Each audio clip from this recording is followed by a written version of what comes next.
ಚುನಾವಣೆ ವೇಳೆ ರಾಜಕೀಯ ಪಕ್ಷಗಳು ಕೊಡುವಂತ ಆಶ್ವಾಸನೆಗಳು ತಳ ಒಡೆದ ಮಡಿಕೆಯಂತೆ ವೀರಾವೇಶದಿಂದ ಅತ್ಯುತ್ಸಾಹದಲ್ಲಿ ಜನರ ಮುಂದೆ ಉದ್ದುದ್ದ ಭಾಷಣ ಮಾಡಿ ಮತ ಪಡಿತಾರೆ.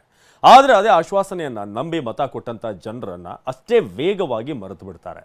ಈಗ ಡಿಜೆ ಹಳ್ಳಿ ಕೆಜಿ ಹಳ್ಳಿ ಗಲಭೆ ಪ್ರಕರಣವೂ ಕೂಡ ಅದೇ ರೀತಿ ಆಗಿದೆ. ಡಿಜೆ ಹಳ್ಳಿ ಕೆಜಿ ಹಳ್ಳಿ ಗಲಭೆ ಪ್ರಕರಣದ ಆರೋಪಿಗಳ ಬಿಡುಗಡೆಗೆ ಒತ್ತಾಯ. ಅಮಾಯಕರಿಗೆ ಅನ್ಯಾಯವಾದವರಿಗೆ ನ್ಯಾಯ ಕೊಡಿಸ್ತೀವಿ ಎಂದ ಡಿಸಿಎಂ ಡಿಕೆ. ಬೆಂಗಳೂರಿನಲ್ಲಿ ನಡೆದ ಡಿಸಿಎಂ ಡಿಕೆ ಶಿವಕುಮಾರ್ ಅವರ ಜನಸ್ಪಂದನ ಕಾರ್ಯಕ್ರಮದಲ್ಲಿ ಡಿಜೆಹಳ್ಳಿ ಹಾಗೂ ಕೆಜಿಹಳ್ಳಿ ಗಲಭೆ ಆರೋಪಿಗಳ ಪೋಷಕರು ಬಂದಿದ್ರು. ಪ್ರಕರಣದಲ್ಲಿ ಭಾಗಿಯಾಗದ 37 ಮಂದಿ ಅರೆಸ್ಟ್ ಮಾಡಲಾಗಿದೆ. ಕೆಲ ಅಮಾಯಕರನ್ನ ಪ್ರಕರಣ ಸಂಬಂಧ ಬಂಧಿಸಲಾಗಿದೆ. ಸರ್ಕಾರ ಬಂದಾಗ ಬಿಡುಗಡೆ ಮಾಡ್ತೇವೆ ಅಂತ ಶಾಸಕರು ಹೇಳಿದ್ರು. ಆದರೆ 6 ತಿಂಗಳಾದ್ರೂ ನಮ್ಮವರನ್ನ ಬಿಡುಗಡೆ ಮಾಡಿಲ್ಲ. ತಕ್ಷಣ ಬಿಡುಗಡೆ ಮಾಡಿ ಅಂತ ಡಿಸಿಎಂ ಡಿಕೆಗೆ ಮನವಿ ಮಾಡಿದ್ರು. ಆದಷ್ಟು ಬೇಗ ಅವ್ರು ಎಲ್ರಿಗೆ ರಿಲೀಸ್ ಮಾಡ್ಕೊಳ್ಬೇಕಂತ ನಾವು ಮನವಿ ಮಾಡ್ತೀವಿ ಅಷ್ಟೇ. ಬೇರೆ ನಮ್ಮ ಹತ್ರ ಏನಿಲ್ಲ ಸರ್. ನಮಗೆ ಮನೆಯಲ್ಲಿ ನಮ್ಮ ತಮ್ಮ ಬಂದ್ಬಿಟ್ರೆ ಅದೇ ಸಾಕು. ನಾವು ಕಾಯ್ತಾ ಇದೀವಿ ಅವ್ರಿಗೆ ಯಾವಾಗ ಬಿಡುಗಡೆ ಆಗುತ್ತೆ ಅಂತ. ಅದೇ ನಮ್ದು ಮನವಿ.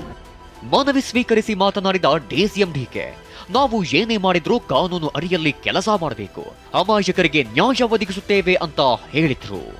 ಬಿಜೆಪಿ ಸರ್ಕಾರ ಕೆಲವು ಸೆಕ್ಷನ್ಗಳನ್ನೆಲ್ಲ ಪ್ರಯೋಗ ಮಾಡಿದ್ದಾರೆ. ಅವ್ರಿಗೆ ಬಹಳ ಅನ್ಯಾಯ ಆಗಿದೆ. ಅವ್ರು ಯಾರು ಈಚೆ ಬರೋಕ್ಕಾಗ್ತಾ ಇಲ್ಲ. ಕಾನೂನು ಅಡಿಯಲ್ಲೇ ಅವ್ರಿಗೆ ಏನಾದ್ರು ನಾವು ನ್ಯಾಯ ಒದಗಿಸ್ಕೊಡ್ಬೇಕು.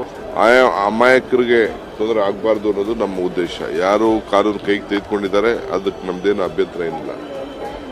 ಆದರೆ ಡಿಸಿಎಂ ಡಿಕೆ ಹೇಳಿಕೆಯನ್ನ ಬಿಜೆಪಿ ನಾಯಕರು ಖಂಡಿಸಿದ್ದಾರೆ. ಬಿಜೆಪಿ ರಾಜ್ಯಾಧ್ಯಕ್ಷ ವಿಜಯೇಂದ್ರ ಮುಸ್ಲಿಮರ ಕುಟುಂಬದಿಂದ ಇವರೇ ಮನವಿಗೊಳಿಸುವಂತೆ ಮಾಡ್ತಿದ್ದಾರೆ. ಅಲ್ಪಸಂಖ್ಯಾತರ ಓಲೈಕೆ ದೊಡ್ಡ ಮಟ್ಟದಲ್ಲಿ ನಡೆಯುತ್ತಿದೆ ಎಂದಿದ್ದಾರೆ. ಕಾಂಗ್ರೆಸ್ ಪಕ್ಷದವರ ಹೇಳಿ ಕುಟುಂಬಸ್ಥರ ಮೂಲಕ ಮನವಿಯನ್ನ ಪಡೆದುಕೊಂಡಿದ್ದಾರೆ. ಇವರಿಗೆ ಹಿಂದೂ ಕಾರ್ಯಕರ್ತರನ್ನ ಬೆದರಿಸ್ತಕ್ಕಂಥ ಕೆಲಸ ಕಾಂಗ್ರೆಸ್ ಪಕ್ಷದವ್ರು ಮಾಡ್ತಾರೆ. ಮತ್ತೊಂದು ಕಡೆ ಅಲ್ಪಸಂಖ್ಯಾತರನ್ನ ಓಲೈಸ್ತಕ್ಕಂಥ ಕೆಲಸ ದೊಡ್ಡ ಮಟ್ಟದಲ್ಲಿ ಆಗ್ತಾ ಇದೆ. ಡಿಜೆ ಹಳ್ಳಿ ಕೆಜೆ ಹಳ್ಳಿಯೊಳಗಿರೋರಿಗೆ ಹುಬ್ಬಳ್ಳಿಯ ಹಳೆ ಬಳ್ಳಿ ಪೊಲೀಸ್ ಸ್ಟೇಷನ್ನ ಬೆಂಕಿ ಹಚ್ಚಲಿಕ್ಕೆ ಪ್ರಯತ್ನ ಮಾಡೋದು ಅಮಾಯಕರು ಕಾಣ್ತಾರೆ. ಇದರಲ್ಲಿ ಭಾಳ ದುರುದ್ದೇಶ ಇದೆ. ಅಪೀಸ್ಮೆಂಟ್ ಅದ ಪಾಲಿಟಿಕ್ಸ್ ಅದ ತುಷ್ಟೀಕರಣ ಇದು. ಅಸಲಿಗೆ ಗಲಭೆ ಪ್ರಕರಣ ಸಂಬಂಧ ಅಂದು ಒಟ್ಟು 422 ಆರೋಪಿಗಳನ್ನ ಅರೆಸ್ಟ್ ಮಾಡಲಾಗಿತ್ತು. ಒಟ್ಟು 72 ಎಫ್ಐಆರ್ಗಳು ದಾಖಲಾಗಿದ್ದವು. ಇನ್ನು ಇದುವರೆಗೆ 365 ಜನರಿಗೆ ಬೇಲ್ ಸಿಕ್ಕಿದ್ದು, ಇನ್ನು 57 ಜನರಿಗೆ ಬೇಲ್ ಸಿಗೋದು ಬಾಕಿ ಇದೆ ಎನ್ನಲಾಗ್ತಿದೆ. 72 ಕೇಸ್ಗಳ ಪೈಕಿ 3 ಕೇಸ್ ಎನ್ಐಎ ತನಿಖೆ ನಡೆಸುತ್ತಿತ್ತು. ಈ ಕೇಸ್ನಲ್ಲಿ ಯುಎಪಿಎ ಸೆಕ್ಷನ್ ಹಾಕಲಾಗಿದೆ.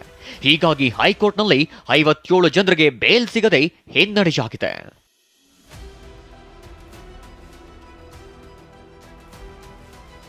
ಹೀಗೆಲ್ಲ ಇರೋದ್ರಿಂದ ದಾಖಲಾಗಿರುವ ಪೊಲೀಸ್ ಕೇಸ್ ವಾಪಸ್ ಪಡೆಯೋದು ಅಷ್ಟು ಸುಲಭವಲ್ಲ. ಸರ್ಕಾರ ಇದಕ್ಕಾಗಿಯೇ ಸಂಪುಟ ಉಪಸಮಿತಿ ರಚಿಸಿದ್ದು, ಈ ಸಮಿತಿಗೆ ಅರ್ಜಿ ಸಲ್ಲಿಸಬೇಕಾಗುತ್ತೆ. ನಾಯಕರ ಶಿಫಾರಸು ಪತ್ರ ಇದ್ರೆ ಅರ್ಜಿ ಮಹತ್ವ ಪಡೆದುಕೊಳ್ಳಬಹುದು. ಇನ್ನೂ ಕೊಟ್ಟ ಅರ್ಜಿಯ ಪರಿಶೀಲನೆ ಮಾಡುವ ಸಮಿತಿ ಕೇಸ್ನ ಗಂಭೀರತೆಗಳು, ಮಾಡಿದ ಆರೋಪಗಳ ಕೃತ್ಯ, ವ್ಯಕ್ತಿಗಳ ಹಿನ್ನೆಲೆ ಪರಿಶೀಲಿಸಿ ಕಾನೂನು ಅಭಿಪ್ರಾಯದ ಮೊರೆ ಹೋಗಲಿದೆ. ಕಾನೂನು ಇಲಾಖೆ ಕ್ಲೀನ್ ಚೀಟ್ ಕೊಟ್ಟರೆ ಪ್ರಕರಣವನ್ನ ಸಂಪುಟ ಸಭೆಯಲ್ಲಿ ಮಂಡಿಸಿ ಅಂತಿಮ ತೀರ್ಮಾನ ಕೈಗೊಳ್ಳಬಹುದು. ಆದರೆ ಇದು ಬಿಜೆಪಿಗೆ ಅಸ್ತ್ರವಾಗಿ ಸಿಗಲಿದೆ. ಹೀಗೆ ಕಾನೂನು ಮತ್ತು ರಾಜಕೀಯದ ಸಂಘರ್ಷದ ನಡುವೆ ಕೆಲ ಕುಟುಂಬಗಳು ಇಕ್ಕಟ್ಟಿಗೆ ಸಿಲುಕಿವೆ. 100 ಮಂದಿ ಅಪರಾಧಗಳಿಗೆ ಶಿಕ್ಷೆಯಾಗದಿದ್ದರೂ ಪರವಾಗಿಲ್ಲ, ಆದರೆ ಒಬ್ಬ ನಿರಪರಾಧಿಗೆ ಶಿಕ್ಷೆಯಾಗಕೂಡದು ಎಂಬುದು ಕಾನೂನಿನ ಗೋಲ್ಡನ್ ರೂಲ್. ಆದರೆ ಇಲ್ಲಿ ನಿರಪರಾಧಿ ಅನ್ನೋದನ್ನ ಹೇಗೆ ನಿರ್ಧಾರ ಮಾಡೋದು ಅನ್ನೋದೇ $1 ಮಿಲಿಯನ್ ಪ್ರಶ್ನೆ. ಅನಿಲ್, TV9 ಬೆಂಗಳೂರು.